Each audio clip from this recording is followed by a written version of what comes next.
Hello everyone, good morning and welcome back to my daily খাওয়া দাওয়ার blog. তো চলো আজ সকালের ব্রেকফাস্টটা কী দিয়ে সেরেছিলাম তোমাদের সাথে শেয়ার করি। বাঙালির শ্রেষ্ঠ জলখাবার কিন্তু লুচি আর তরকারি। তো আমিও আজ সেটা দিয়ে ব্রেকফাস্ট করেছিলাম। দেখো ফুলকো ফুলকো লুচি তরকারি আর ছিল দুটো লাড্ডু। কেমন লাগলো তোমাদের ব্রেকফাস্টটা? আমার তো এটা খুব প্রিয়।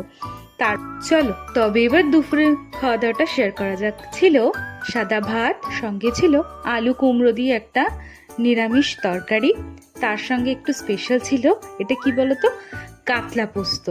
কে কে কাতলা পোস্ত খেয়েছো অবশ্যই আমাকে কমেন্ট করে জানাবে। এই কাতলা পোস্ত কিন্তু খুব ভালো লাগে খেতে। তো দেখো আজকের এটাই ছিল একটা সিম্পল লাঞ্চের থালি, কিন্তু একটু স্পেশাল। এই কাতলা মাছও খেতে ভালো লাগে আর রান্নাটাও হয়েছিল খুব সুন্দর। আর বিকেলের দিকে খেয়েছিলাম দুটো মিষ্টি। তো এটাই ছিল আজকে সারাদিনের খাওয়া দাওয়ার একটা ছোট্ট ভিডিও। কেমন লাগলো অবশ্যই সকলে কমেন্ট করে জানিও। ভালো লাগলে একটা লাইক করো। তবে আজকের মতন আসি, টাটা।